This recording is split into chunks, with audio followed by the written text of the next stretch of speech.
Greetings, everybody. I just wanted to record a quick message. I just saw a video that inspired me on social media where it was a young gentleman. He was around 36-year old. He was having a heartfelt moment with another gentleman that was 44. And it was kind of just going back and forth about being just tired of what's going on in the streets of different cities and different states, burning down the communities and rioting. And then the 36-year-old was speaking to the 16-year-old, telling him this is not the way. I've been speaking to a few people, and I just decided to make this quick video real quick. I hope you look at it to the end. Just try to make it real quick. Um, we have to change policy. I want everybody to think about meeting, just like we're meeting out here to be in the streets.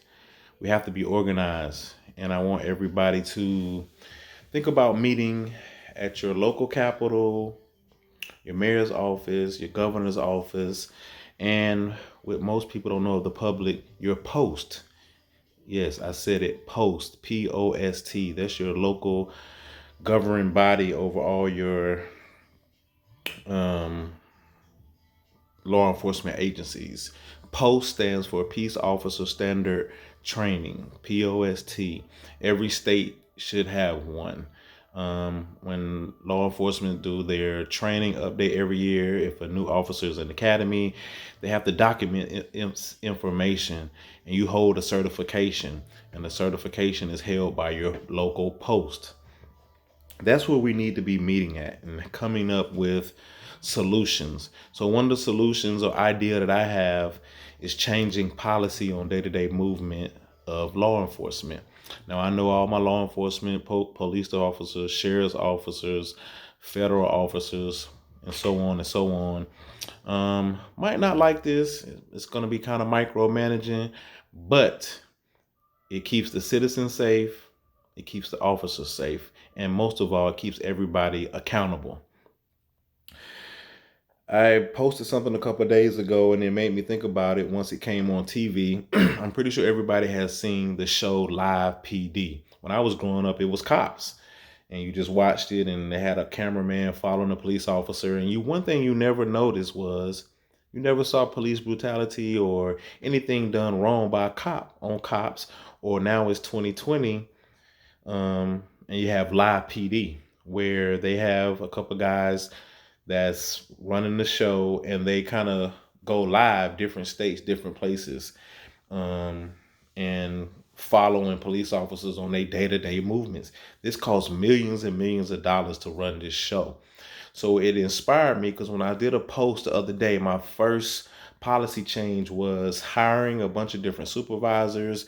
And if you have a misdemeanor call or a felony call, that the supervisor has to show up. Yes, I know that's going to be kind of hard because you just don't have enough day-to-day bodies on every shift, every state, every city, every county. And I had a young lady, Miss Gilbert. She made a good suggestion. I'm gonna give this credit to her. She said, "What about going live body cam?" That was a great idea. Live body cam meaning that not the body cams that they have now on their bulletproof vest and right here in the center mass of their chest, because that's just recorded, but live body cam. Um, and that's what made me think of Live PD show to go along with Miss Gilbert's live body cam. I would like to change the policy on live body cams based on if it's a misdemeanor stop or a felony stop.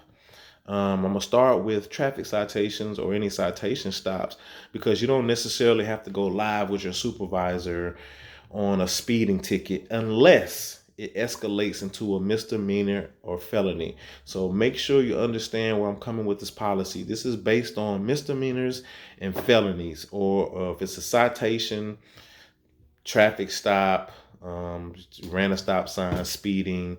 If it escalates into a misdemeanor or felony, then your supervisor has to be radio where they can go live body cam. So the example that I want to use is if a person gets pulled over for a misdemeanor or a felony, if this officer has a body cam, they have to radio in this misdemeanor or felony. Now this officer, the supervisor, they're sitting in their patrol car or at the station. They can look on their computer screen and look at the live situation going live. This is holding the officer accountable. So if officer is making any mistakes, guess what? This supervisor, sergeant, lieutenant, captain, major, whoever's viewing the live video, can radio this officer to stand down, to make any changes needed, or be en route to the scene. Because we know when other people start surrounding the scenes, especially now in 2020, everybody pulls out their phone. So I feel like if we have live body cams for the bad officers, and I know we have more good officers than bad officers, it's going to seem micromanaged, but it's going to keep you safe. It's going to keep the citizens safe. And we can argue back and forth all day about what went on from Martin Luther King to Malcolm X to whoever, about Rodney King, this killing. Nothing justifies none of this, but we have to change policy. And I just came up with this idea that if we come up with a live body cam, they can't say they don't have the money for it, because we just cut $1 trillion check on sending stuff out for coronavirus stimulus package. So we definitely can cut a check to do live body cams and insert these computers at the academy when officers are being trained, to the agencies where they're going to represent, to protect and serve. Now everybody is accountable, and we just had to take this step. Now, for this video is for anybody to comment in the comment section on ideas, solutions, not negative comments about what's not going to work. Nothing is 100% foolproof, but we want something day-to-day change of law enforcement, because anybody, child, whether it's a male or female, father, mother, can get pulled over. We want to be able to hold everybody accountable. And I think live body cams can hold these officers accountable, because if you notice on every situation um, where there was something involved, has everybody noticed no supervisor was on the scene? Just think about that for 1 second. No supervisor was on the scene. But when supervisors come to scene, they supposed to have everything in order, making sure that officers are handled and are accountable. So just want you to think about that and go meet with your mayor, your governor, your post. Let's change the policy. We know policies can be changed. And I'll give you another example real quick, because I don't want to hold you long. When things happen in the United States that's major, that's big, that hit CNN, a lot of things, they change policy. One of the best examples I can use, when the 9/11 happened, what did they do? They didn't go bomb other countries. They changed policy. How you walk, how you talk in the airport, how you move. So this can't happen again. They changed policy. We have to change day-to-day policy on how law enforcement officers move. So therefore, this situation doesn't happen. The young gentleman, this officer put a knee in his neck and other officers stood.